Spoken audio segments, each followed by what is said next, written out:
the screen, sir. Welcome धन्यवाद आप लोगों का। बहुत बहुत धन्यवाद आदरणीय जितेंद्र शर्मा सर को, बहुत बहुत धन्यवाद कि इतना अच्छा प्लेटफॉर्म दिए हम लोगों को जहां पर हम लोग अपनी बात को रख सकते हैं। और सबसे बढ़िया बात है कि जीवन में स्वस्थ रहने के लिए ये जो योगा का हमारा सेशन है ये तो लाजवाब है, इसका कोई जवाब नहीं है। और आज मुझे मौका मिला है डिजिटल प्लेटफॉर्म के माध्यम से इस नेशनल चैनल पर अपनी बात को रखने का, तो मैं तमाम गुरुओं को, तमाम साथियों को दिल की गहराई से धन्यवाद देता हूं कि आपने मुझे मौका दिया सर। और अपनी बात को शुरू करता हूं। मेरा एक छोटा सा परिचय है, माई सेल्फ अमित कुमार, और मैं बिहार के पूर्णिया जिले के रुपौली प्रखंड के बैरिया गांव का रहने वाला हूं। एक छोटा सा गांव है मेरा, और इस बिजनेस में 6 अक्टूबर 2010 को आने का मौका मिला। जिन्होंने हमें प्लान दिखाकर इस बिजनेस में ज्वाइन कराया वो मेरे ग्रेट अपलाइन आदरणीय सुनील चौरसिया सर, जिन्होंने मुझे इस बिजनेस में प्लान दिखाकर ज्वाइन कराया। और मैं आज शुक्रगुजार हूं उन अपलाइन का, क्योंकि अगर आज वो ना होते तो आज मैं इस डिजिटल प्लेटफॉर्म पर अपनी बात नहीं रख पाता। तो अपलाइन बहुत इंपॉर्टेंट है, शुरू में नहीं समझ में आता है, बाद में हमें समझ में आती है। तो बहुत मैं उनके प्रति आभारी हूं कि वो बहुत मुझे एक बेहतर प्लेटफॉर्म को हमें ज्वाइन कराने का मौका दिए। इसके बाद उनके ऊपर में एक अपलाइन है हमारे नरेश विश्वास जी, जिन्होंने हमें शुरुआती दौर में हमें सिखाया, हमें अपने बच्चे की माफिक जानकारी दी, हमें अपने पास रखा, हमें बताया कि बिजनेस को कैसे करना है। इसी क्रम में हमारे बीच में हमारे गुरु द्रोणाचार्य की भांति जो उन्होंने हमें इस बिजनेस की जानकारी दी, एजुकेशन दिया, वो हमारे ग्रेट अपलाइन आदरणीय असीम सर, मैं उनका धन्यवाद करना चाहूंगा। और हम सब के कोर लीडर, हमारे जो कि नीतियां बनाते हैं, रणनीतियां बनाते हैं, जिनके मार्गदर्शन से पूरी टीम चलती है, तो he is none other person mister Ravishankar Rai sir, जो कि बहुत एक अच्छे व्यक्ति हैं और आज हिंदुस्तान में उनका भी अपना एक नाम है। तो ऐसे गुरुओं के सानिध्य में मैं सीख रहा हूँ। बात शुरू करूं सर, सन 2010 ईस्वी में इस बिजनेस में आने का मुझे मौका मिला और ज्वाइन तो कर गए, लेकिन समझ में नहीं आ रहा था कि ये बिजनेस किस प्रकार से है। तो तभी हमारी अपलाइन ने हमें एक प्रोग्राम में हमको लेके गए। उस प्रोग्राम में जाने के बाद, वहां पे बैठने के बाद, वहां इस बिजनेस के बारे में जो लीडर आए हुए थे, उन लीडर ने जब इस बिजनेस के बारे में जानकारी दी, उस जानकारी से समझ में आया कि नहीं, ये बिजनेस जो है इसको करना चाहिए। क्योंकि जब हम जुड़ जाते हैं तो उस समय हमें समझ में नहीं आता है कि ये कोई बिजनेस है, लेकिन जब हम मीटिंग सेमिनार में जाते हैं, वहां माहौल देखते हैं, सैकड़ों हजारों लोगों का जब गैदरिंग देखते हैं, तो हमें पता चलता है कि नहीं, इस नैया में कुछ और भी लोग सवार हैं। तो हम एक दूसरे से देखकर मोटिवेट होते हैं, और मैं भी मोटिवेट हुआ और मैंने इसको सीखना प्रारंभ किया। रास्ता इतना आसान नहीं था, शुरुआती बहुत कठिनाई थी, ना तो बिजनेस की जानकारी ज्यादा होती है, और जब हम जोश जोश में लोगों के पास जाते हैं, तो ऐसे नए साथियों के लिए ये मैसेज है कि जो भी नए साथी बिजनेस ज्वाइन करते हैं, मतलब जुड़ने के बाद हम तुरंत अपने आसपास के लोगों के पास चले जाते हैं कि मैंने बिजनेस ज्वाइन किया है, आप भी जुड़ जाएं। मैंने भी वही गलती की, मैंने ना ही सीखा, ना इसकी बारीकियों को जाना, और सीधा लोगों के पास में जाना स्टार्ट कर दिया, और लोगों ने मुझे मना करना स्टार्ट कर दिया। तो मेरा हौसला टूट गया, मुझे लगा कि ये बिजनेस चलने वाला नहीं है। लेकिन गलती क्या हुई कि किसी भी चीज को अगर हम हाथ में लेते हैं तो पहला काम क्या है हमारा, पहले उसको सीखना। मैंने सीखा नहीं और मैं सीधा जाके बताना स्टार्ट कर दिया। तो ये गलती से मुझे इसका खामियाजा भुगतना पड़ा। फिर थोड़ा सा निराशा हाथ आई, फिर मैं अपने अपलाइन से बात किया कि सर ये बिजनेस तो चलता नहीं है। उन्होंने कहा चलेगा, आप मीटिंग में आ जाओ। तो जितने भी नए साथी हैं सर, मेरा आपसे मैसेज ये है कि जब भी आप जुड़े तो आप अपने अपलाइन की संगत में रहें, और पहला 21 दिन मीटिंग सेमिनार में लगातार आते रहें, ताकि आपकी ब्रेन केमिस्ट्री चेंज हो। क्योंकि हम जिस परिवेश से आए हैं और इस जो परिवेश में आए हैं, दोनों में ढलने में वक्त लगता है, चीजों को समझने में वक्त लगता है। तो फिर मैंने अपने अपलाइन की बात को माना और मैं लगातार मीटिंग सेमिनार में आने लगा। उस लगातार मीटिंग सेमिनार में आने की वजह से जो अच्छी अच्छी बातें मेरे अंदर जाने लगी, कुछ किताबों को रिकमेंड किया गया, वो किताबें मैंने पढ़ना स्टार्ट किया।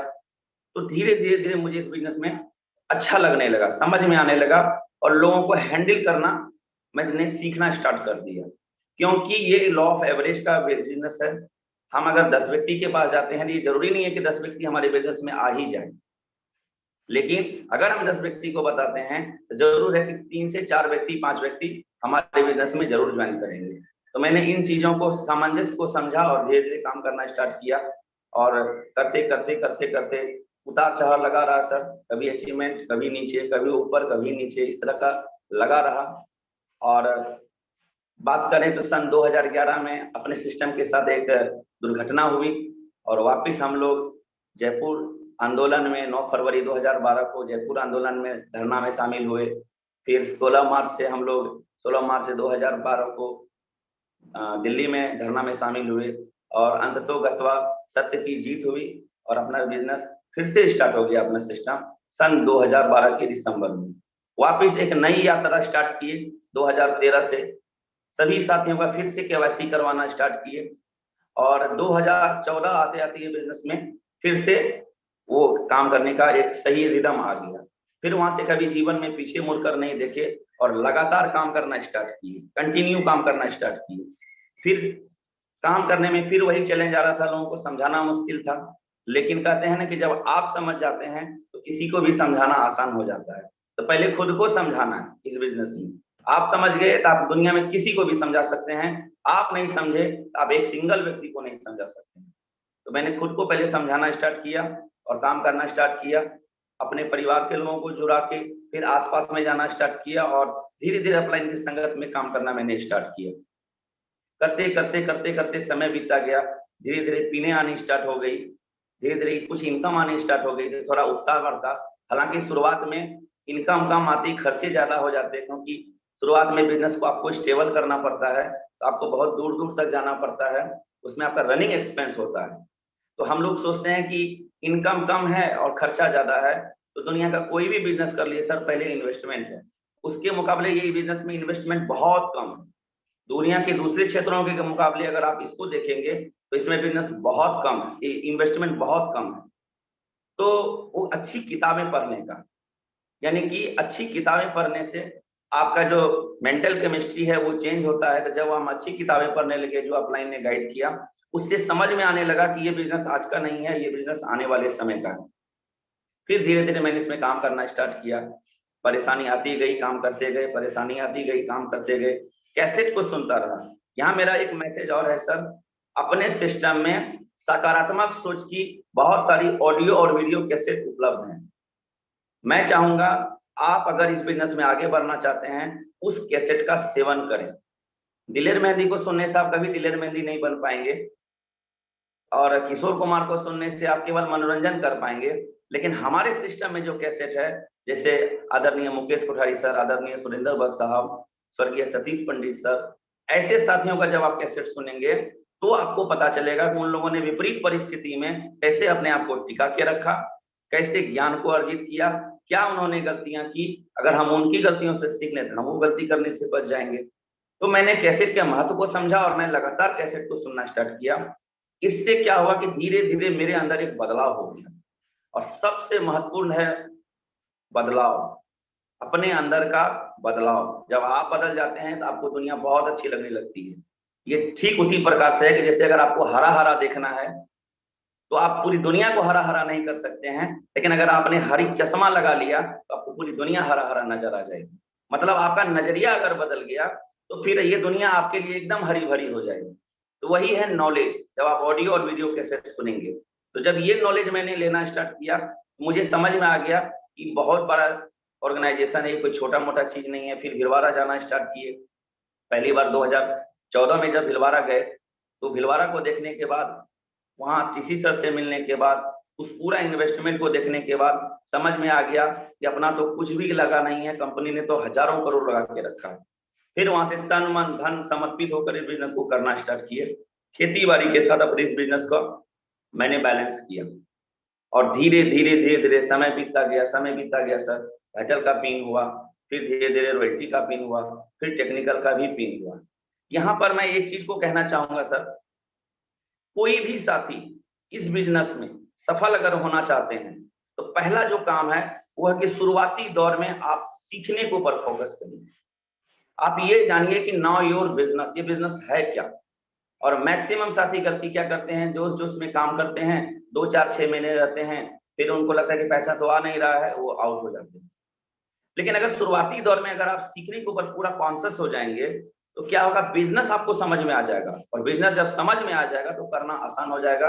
बिना समझे बिना सीखे साइकिल चलाना बहुत मुश्किल काम है, सीख लिए तो कार भी बहुत चलाना बहुत आसान काम है।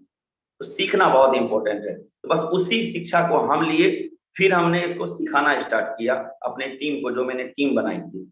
बस सीखना सिखाना, सीखना सिखाना और अपने जैसे लोगों को तैयार करना, ये 3 प्रक्रिया इस बिजनेस में है, लर्न टीच एंड डुप्लीकेट। ये 3 काम को लगातार साइमल्टेनियसली करना है, गैपिंग नहीं देना है, एक सुर में करना है।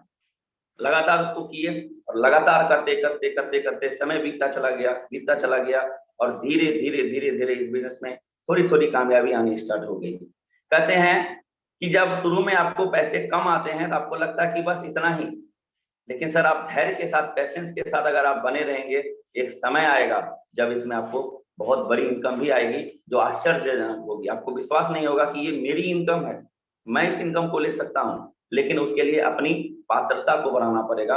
अगर आप पात्रता को बनाएंगे तो आपकी प्राप्ति निश्चित है। मेन है हमको अपना पात्र बनना इस बिजनेस का। तो इसको लगातार करते रहे, लगातार करते रहे, समय बीतता गया, अपने गुरुजनों के साथ सानिध्य में रहकर सीखना स्टार्ट किया, सीखते गए, धीरे धीरे ग्रोथ करते गए। उसके बाद कभी जीवन में पीछे मुड़कर नहीं देखे, धीरे धीरे धीरे धीरे बिजनेस में ग्रोथ आता गया। शुरुआती दौर में बहुत सारे लोगों की बहुत सारी परेशानियां थी। ये बात सही है सर कि जब आप काम करते हैं, और मैक्सिमम हमारा भारत देश गांव में बसता है, लगभग 70% लोग गांव में हैं, तो गांव से आप शुरुआत करते हैं तो गांव के लोग मजाक उड़ाते हैं, स्वाभाविक सी बात है।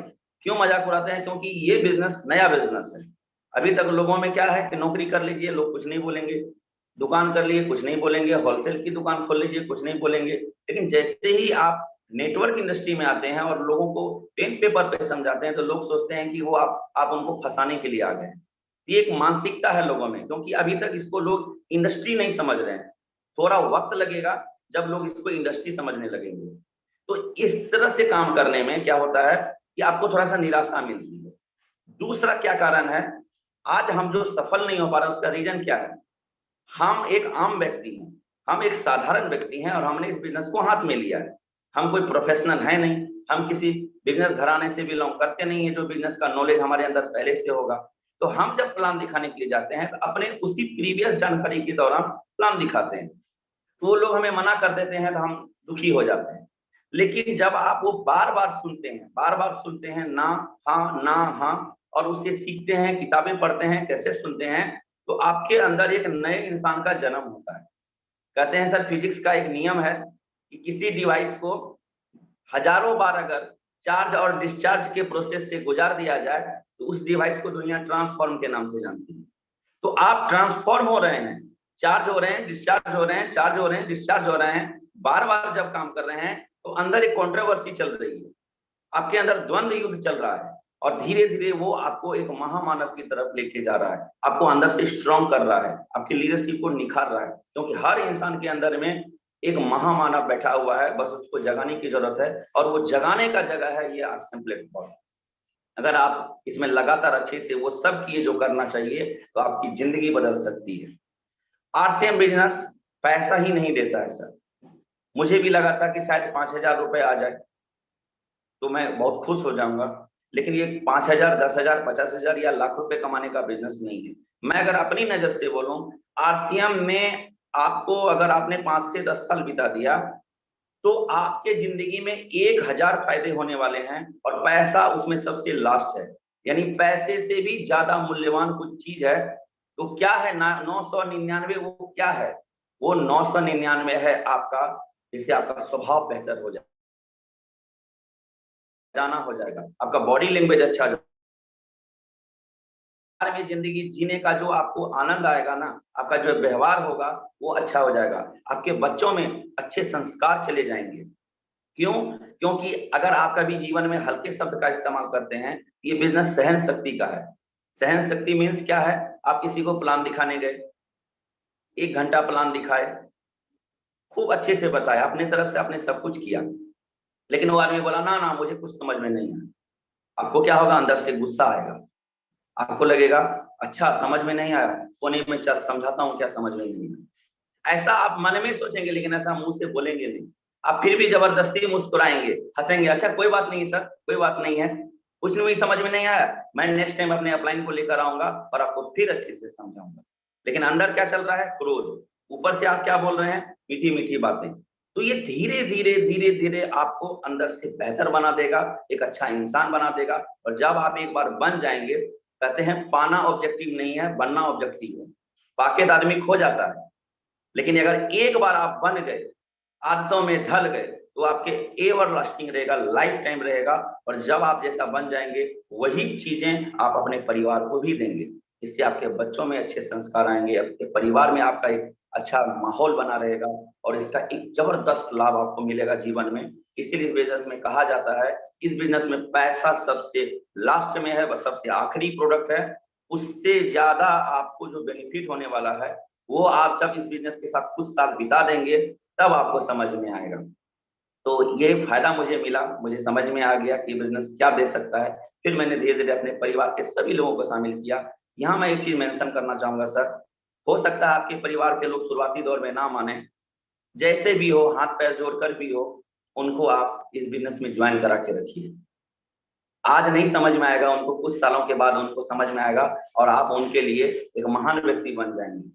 और अगर आप नहीं ज्वाइन कराएंगे, तो वही व्यक्ति बोलेंगे, जब आप बड़े हो जाएंगे, बड़े लेवल पे आ जाएंगे, तो वही व्यक्ति आपको ताना मारेंगे कि आप अगर हमको जबरदस्ती करके ज्वाइन कर देते तो आपका क्या जाता। लेकिन वही व्यक्ति अभी आपको इग्नोर कर रहे हैं, नमक तेल बेचने वाला व्यक्ति बता रहे हैं, लेकिन उनके सुर बदल जाएंगे नेक्स्ट टाइम। तो उनको जरूर रखिए परिवार के लोगों को, क्योंकि बिजनेस का फ्यूचर हम सभी जान रहे हैं कि अभी ये बिजनेस कहाँ जाने वाला है। तो धीरे धीरे सर मैंने किया काम, और जिस सोच के साथ आए थे सर, वो सब हासिल किया। जो भी एक युवा का क्या सोच होता है, उसके पास अपनी बाइक हो, अपनी कार हो, ढेर सारा पैसा हो, परिवार को सुरक्षा हो, घूमना फिरना हो, यही ना चाहिए सर एक व्यक्ति को। एक आदमी नौकरी किस लिए करता है? एक अच्छी इनकम के साथ अपने परिवार को अच्छी जिंदगी दे। तो सर वो तो इस बिजनेस ने दिया, लेकिन सर उससे भी बड़ा जो मेरे लिए इंपॉर्टेंट है, जो मेरा मानना है सर, खुशी खुद को प्राप्त करने में नहीं है। ये मेरा मानना है कि आप अगर सब कुछ प्राप्त कर लिए, इसमें ज्यादा खुशी नहीं है। खुशी है सर, अगर आप किसी दूसरों के जीवन में वैल्यू ऐड करते हैं, दूसरों के जीवन को ऊपर उठाते हैं। कल के शुरुआती दौर में हमारे परम मित्र प्रफुल्ल जी आए हुए थे, जो एमरॉल्ड हैं। यानी अगर मैं इस बिजनेस में नहीं आता, तो वो भी इस बिजनेस में नहीं आ पाते। तो आपके वजह से कितने परिवार में खुशियां जाने वाली हैं, कितना परिवार आम से खास होने वाला है, फर्श से वो अर्श पे जाने वाला है। मजा इसमें है सर, तब आपको जब लोग दिल से याद करेंगे, दिल से सम्मान करेंगे, उसका भाव कुछ और होगा, उसको हम शब्दों में बयान नहीं कर सकते। और बहुत ही शानदार सिस्टम है सर, सब कुछ मिल सकता है। अगर मैं बहुत कम शब्दों में एक बात कहूं, तो सब कुछ A to Z आपको इस बिजनेस में मिल सकता है, अगर आप यहाँ पर ठीक से बने रहेंगे। पहला जो काम है वो है लर्न, सीखना। कैसे सीखेंगे? 6 बेसिक है, 8 कोर है, 7 कार्डिनल है। आप अपनी अपलाइन से बात करें, गूगल में जाएं, उसको डायरी में लिख लें। लिखने के बाद उसमें देखेंगे आप क्या क्या कर रहे हैं, क्या नहीं कर रहे हैं। जो कर रहे हैं बहुत अच्छी बात है, जो नहीं कर रहे हैं उसको करना स्टार्ट करना है। दूसरा, हर महीने एक मीटिंग में आते रहिए, अपना ब्रांड केमिस्ट्री चेंज करते रहिए। तीसरा, अच्छी किताबें, जैसे किताब है सर मेरे पास, ये किताब है बड़ी सोच का बड़ा जादू। ये किताब को जब आप पढ़ेंगे, तो आपको समझ में आएगा कि अभी हमारी सोच ही बड़ी नहीं हुई है। जब हम बड़ा सोच नहीं सकते हैं, तो बड़ा कर कहां से पाएंगे? तो पहला जो चीज है, बड़ा सोचना। तो ये किताब the magic of thinking big, ये बहुत ही शानदार किताब है। जो भी साथी के पास है वो तो पढ़ ही रहे हैं, जिनके पास नहीं है वो जरूर पढ़ें। और अभी तो सुनने का ट्रेंड है सर, कुकू FM भी है, वहां से सुन भी सकते हैं। तो जानकारी लें सर, क्योंकि बहुत सारे पुराने साथी हैं RCM में, जो बोलते हैं हम RCM करके छोड़ दिए। उन्होंने RCM को नहीं छोड़ा, RCM ने उनको छोड़ दिया। वो गलत लैंग्वेज इस्तेमाल कर रहे हैं। क्यों? क्योंकि उन्होंने नॉलेज नहीं लिया। जिन्होंने नॉलेज लिया, जो इस बिजनेस में रम गए, तो क्या हुआ, उनकी जिंदगी बदल गई। वो अपने जीवन को बेहतरी की तरफ ले गए, और अपने साथ साथ सैकड़ों और हजारों लोगों की जिंदगी में वैल्यू एड करने वाले बन गए। तो पहला चीज है लर्न, दूसरा है आपका टीच, और तीसरा है आपका डुप्लीकेट। पहले खुद सीखें, क्योंकि मेन आपका ओरिजिनल पेपर जैसा होगा, वैसा ही आपका फोटोकॉपी होगा, है ना। मास्टर कॉपी जैसा होगा, जीरोक्स कॉपी वैसा ही होगा। तो आप अगर सब कुछ अच्छे से सीखेंगे, तभी तो आप अपने जैसे लोगों को निर्माण कर पाएंगे। अगर आप में ही कमी रह जाएगी, आप में ही ज्ञान का थोड़ा सा कमी रह जाएगा, तो आप वही कमियां अपने नीचे परोस देंगे, तो बाद में शिकायत करेंगे लोग ऐसे हैं वैसे हैं। तो यहाँ एक ही व्यक्ति को ठीक करना है, वो है हम स्वयं, और बाहर आप किसी को ठीक नहीं कर सकते हैं। तो ये बहुत ही शानदार सिस्टम है। मुझे इस बिजनेस से हर वो कुछ चीज मिला जिसकी लालसा मुझे शुरुआती दौर में थी। तो सबसे पहला जो चीज है कि आदमी जिस चीज के लिए आता है, बाइक, कार, पैसा, ये सब तो मिला ही मिला सर। लेकिन अब सबसे बढ़िया बात क्या है, एक सिस्टम बन गया। ये बिजनेस में आप एक ऐसा नहीं है कि आप एक बार पैसा ले लिए, आप सिस्टम के लिए काम करिए। सिस्टम क्या है? 2x2 का पाइपलाइन, पाइपलाइन बिछाइए सर। पाइपलाइन जिस दिन मजबूत हो जाएगी ना, आपकी जिंदगी बदल जाएगी। पाइपलाइन पे मैं एक कोट करता चलूं, एक किताब है द पेरिबल ऑफ पाइपलाइन। दो मित्र का कहानी है, पाल्वो और ब्रूनो, ये दो साथी का कहानी है। जरूर इस किताब को पढ़िएगा कि एक ने बाल्टी से पानी लाने वाला काम किया और एक ने एक 2x2 रेडियस का पाइपलाइन बिछाया। बाल्टी से पानी वाला लाने वाला तुरंत इनकम लेता था, लेकिन दूसरा दोस्त जो पाइपलाइन बिछाता था उसकी हालत शुरुआती दौर में अच्छी नहीं थी। लेकिन समय बीता गया और जब पाल्वो का पाइपलाइन कंप्लीट हो गया तो वो घर में ही नल खोलता था, पानी आ जाती थी। दैट मीन्स क्या है कि हम बाल्टी से पानी लाने वाला, मतलब जो नौकरी कर रहे हैं, जो बिजनेस कर रहे हैं, जो खेती बाड़ी कर रहे हैं, जो भी काम कर रहे हैं, ये बाल्टी से पानी लाने वाला है। मतलब हम रोज घर से निकलते हैं, पैसा कमाते हैं, घर आते हैं, परिवार को पालते हैं, ये हुआ बाल्टी से लाने वाला काम। लेकिन इस काम को करिए क्योंकि आज जिंदगी जीना जरूरी है, लेकिन साथ में 2 घंटे पाइपलाइन बिछाइए, ताकि एक समय के बाद जब आपकी उम्र बढ़ जाएगी, आपके शरीर की एफिशिएंसी कम हो जाएगी, तब ये पाइपलाइन जिस दिन कंप्लीट होगी उस दिन आप घर में ऐसे नल खोलेंगे और आपका पानी घर में आ जाएगा। इस किताब को पढ़ने से आपको जानकारी मिलेगी, नॉलेज मिलेगा सर, और धीरे धीरे आप इसमें आगे बढ़ेंगे। और मेरे बहुत प्रभावित हूँ, आरसीएम के बहुत सारे साथी हैं, बहुत सारे ऐसे लीडर्स हुए हैं, लेकिन एक ऐसे इंसान है जिन्होंने लाखों नहीं करोड़ों दिलों को बदल के रख दिया है, वो कोई और नहीं, आदरणीय स्वर्गीय सतीश पंडित जी। स्वर्गीय सतीश पंडित जी की एक कविता है सर, स्वर्गीय सतीश पंडित जी की एक कविता है, और वो कविता है, अगर आप उसको देखेंगे, सुनेंगे कैसेट में, अगर वो हाई स्पीड में है, वो कविता बहुत ही शानदार है। आपको हाई स्पीड कैसेट मिल जाएगा, यूट्यूब में मिलिएगा। लोग क्या कहेंगे, मैं इस कविता के साथ अपनी बात को यहीं विराम दूंगा। लोग क्या कहेंगे, जब आप काम करते हैं ना, आपको डर लगता है लोग मेरे बारे में क्या कहेंगे। डॉक्टर है, नमक बेच रहा है, इंजीनियर है, प्लान दिखा रहा है, लोगों को जोरा जारी कर रहा है। एक कविता है, उसको सुन लीजिएगा, उससे आपको बहुत एनर्जी मिलेगी। लोग क्या कहेंगे, ना मिला तेरा पता तो मुझे लोग क्या कहेंगे, यूं ही दर बदर रहा तो मुझे लोग क्या कहेंगे। मैं चला तो हूं सुनाने उसे दास्तां वफा की, कोई हादसा हुआ तो मुझे लोग क्या कहेंगे। ये जहां न जाने क्या क्या मुझे कह रहा है, लेकिन ये जहां न जाने क्या क्या मुझे कह रहा है, लेकिन कभी तुमने कुछ कहा तो मुझे लोग क्या कहेंगे। यूं ही नहीं हो आए तुम जिंदगी में मेरी, यानी ये जो आरसीएम है, ये यूं ही नहीं आया है आपकी जिंदगी में। यूं ही नहीं हो आए तुम जिंदगी में मेरी, कुछ तो असर रहा है बंदगी में मेरी, यानी मेरी बंदगी में कुछ तो ऐसा असर रहा है जो ये मेरी जिंदगी में आया है। जिंदगी के मरहले आसान होते जाएंगे, जिंदगी मरहले उतार चढ़ाव, कभी अप कभी डाउन, कभी उत्साहित कभी डिप्रेशन। जिंदगी के मरहले आसान होते जाएंगे, आप जब इस दिल के मेहमान होते जाएंगे। हौसले जहां में देखने की चीज है, देखने वाले सभी हैरान होते जाएंगे। आपका जो हौसला है ना, वो इस जहान में देखने की चीज है। जब लोग मना करे तब भी आप चलिए। कितनी बार मना करेंगे, कितनी बार मना करेंगे, वो मना करते करते थक जाएंगे, लास्ट में आपको सरेंडर कर जाएंगे, बोलेंगे कि क्या करने से ज्वाइनिंग होती है, ये मेरी ज्वाइनिंग ले ली। जिंदगी के मरहले आसान होते जाएंगे, आप जब इस दिल के मेहमान होते जाएंगे। पता है क्यों? जब आप इस दिल के मेहमान होते जाएंगे, अपने दिल के मेहमान होलिए, दुनिया के लिए नहीं, अपने लिए करिए सर। और जरूर सतीश पंडित जी को सुनिए, is none other than person. जब तक धरती रहेगी, जब तक नेटवर्क मार्केटिंग इंडस्ट्री रहेगा, उनका नाम सुनहरे अक्षरों में लिखा जाएगा। उन्होंने पूरे इंडिया को एजुकेट किया है, और मेरे पास उनके लिए मैं क्या बोलूं, एकदम गजब है। और एक लास्ट बात के साथ मैं आज अपने बातों को विराम दूंगा। एक कोटेशन है सर, उन्हीं का कोटेशन है, we don't use people, we don't use people to build this business, we don't use people to build this business, we use this business to build people. मतलब धुरंधर आदमी को मत ढूंढिए। आप सोचते हैं ना कि ये बहुत अच्छा बोलता है, ये बहुत शानदार व्यक्ति है, इसको ढूंढ लेंगे मेरा बिजनेस चल जाएगा। नहीं sir, we don't use people, धुरंधर को मत ढूंढिए, we use this business to build people. अरे ये बिजनेस आम आदमी को धुरंधर बना देता है। अमित कुमार एक किसान परिवार का लड़का, जिसको ना बोलना आता था, कुछ भी नहीं, औसत पढ़े लिखे हैं सर, साधारण ग्रेजुएट हैं, लेकिन ये बिजनेस ने एक आम से व्यक्ति को खास बनाने की तरफ अग्रसर कर दिया। और कल प्रफुल्ल जी भी एक आम से व्यक्ति थे और उनको भी एक खास व्यक्ति बना दिया। तो बहुत बहुत धन्यवाद आदरणीय गुरु जितेंद्र शर्मा सर और सभी साथियों का कि आपने मुझे सर मौका दिया डिजिटल प्लेटफॉर्म पर। मैं आभारी हूँ। Thank you. Over to Bhagirathi ma'am जो हमारी होस्ट है। Thank you ma'am. Thank you sir, बहुत शानदार तरीके से सर आपने बात रखी।